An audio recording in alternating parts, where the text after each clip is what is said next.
गुळाचे भेंडे करणार आहोत. त्याच्यासाठी हे आपण भेंडे चिरून घेतलेले आहेत. पळीवर तेल घातलं, त्याला काय फार तेल लागत नाही. तेल घातलंय. त्यानंतर आपण छानपैकी खमंग फोडणी करून घेणार आहोत, कारण आता आपण यामध्ये कुठेही कांदा लसणीचा वापर करणार नाही आहोत. त्याच्यामुळे आपण फोडणी ही खमंग करायची छानपैकी. हिंग व्यवस्थित घालायचा. हिंग घातला की फोडणी छान होते, खमंग. छानपैकी तेल तापलेलं आहे.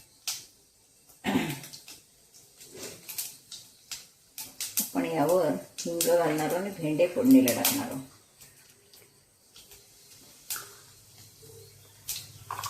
हिंग व्यवस्थित घालायचं. आणि आता हे भेंडे व्यवस्थित, हे गावठी भेंडे आहेत, धुवून पुसून व्यवस्थित असे चिरून घेतलेले आहेत. भेंड्याला पाणी लागलं की भेंडे तार सुटते, म्हणून आपण शक्यतो तार न सुटता असे घ्यायचे. आपण असे चांगले परतून थोडे शिजवून घेणार आहोत.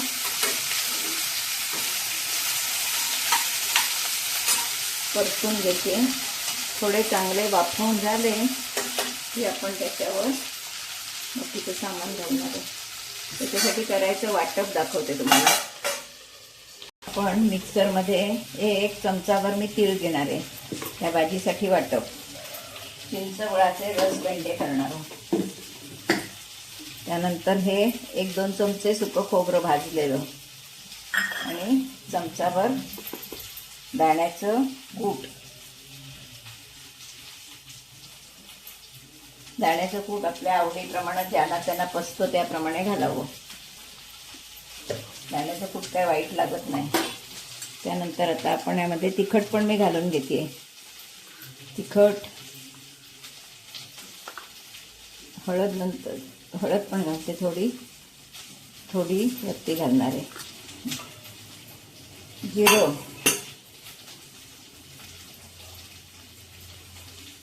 गोडा मसाला टाकायचा आहे, तो पण त्याच्यातच टाकून घेते. पण गोडा मसाला सुद्धा मी या वाटपातच घालून घेणार आहे, म्हणजे घालायचं काहीही शिल्लक ठेवणार नाही आहे. भेंडे आपले चांगले वाफवून झाले की हे सगळं आपण आत घालणार आहोत.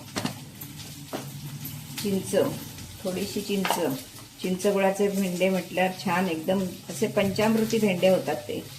चिंच घातली आणि गूळ घालणार आहे. त्या गुळही व्यवस्थित लागतो. आंबट गोड चवीचे सुंदर भेंडे, जसं आपण भरलं वांग करतो तसं. आपले भेंडे याला बुळबुळीतपणा पण नाही अजिबात. सुंदर भेंडे झालेले आहेत.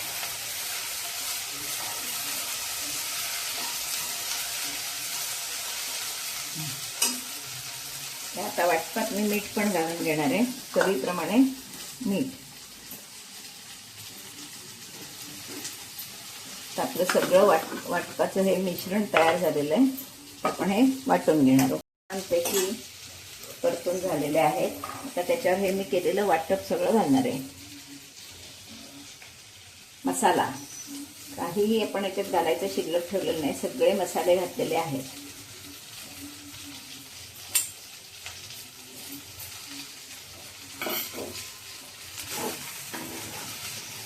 खूप सुंदर चवीची ही भाजी होते. जसं आपण भरलं वांग खातो अशीच ही भाजी. मीठ घालायचं राहिलं होतं, आता घालते मी. मीठ नवीन, हळद.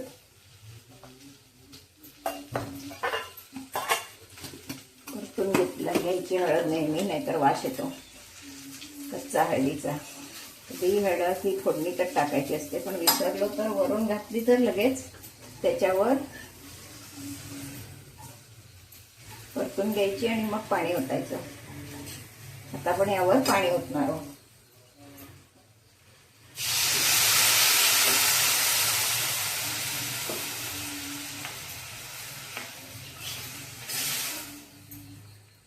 झाकण ठेवून आपण 2 मिनिटं शिजवून घेणार आहोत की आपले भेंडे तयार.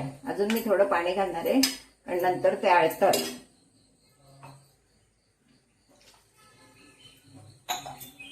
साधारण 2 वाट्या पाणी घातलंय. खूप सुंदर चवीची भाजी होईल. हवी तर आपण चव बघायची, म्हणजे काही जर कमी असेल तर घालू शकतो. मीठ, गूळ काय घेतले चिंच गुळाचे रस भेंडे, बिना कांद्याचे, बिना लसणीचे, खास श्रावण स्पेशल केलेले आहेत. नक्की माझा व्हिडिओ बघा. हे भेंडे अजिबात बुळबुळीत झालेले नाहीत, कारण त्याच्यात मी चिंचेचं प्रमाण म्हणजे चिंच कशी घातली तेही तुम्ही बघितल्यात. भेंडे चांगले भाजून घेतले तेलावर की मग काहीही बुळबुळीत होत नाही असे हे भेंडे. आणि हे विशेषतः गावठी भेंडे आहेत, म्हणजे इकडे अगदी कोकणात पिकलेले भेंडे आहेत. असे हे भेंडे मी कसे केले हा माझा व्हिडिओ तुम्ही पहिल्यापासून शेवटपर्यंत बघा. आणि माझा व्हिडिओ जर तुम्हाला आवडला लाईक करा, शेअर करा, सबस्क्राईब करा, बेल आयकॉन बटन दाबायला विसरू नका. धन्यवाद.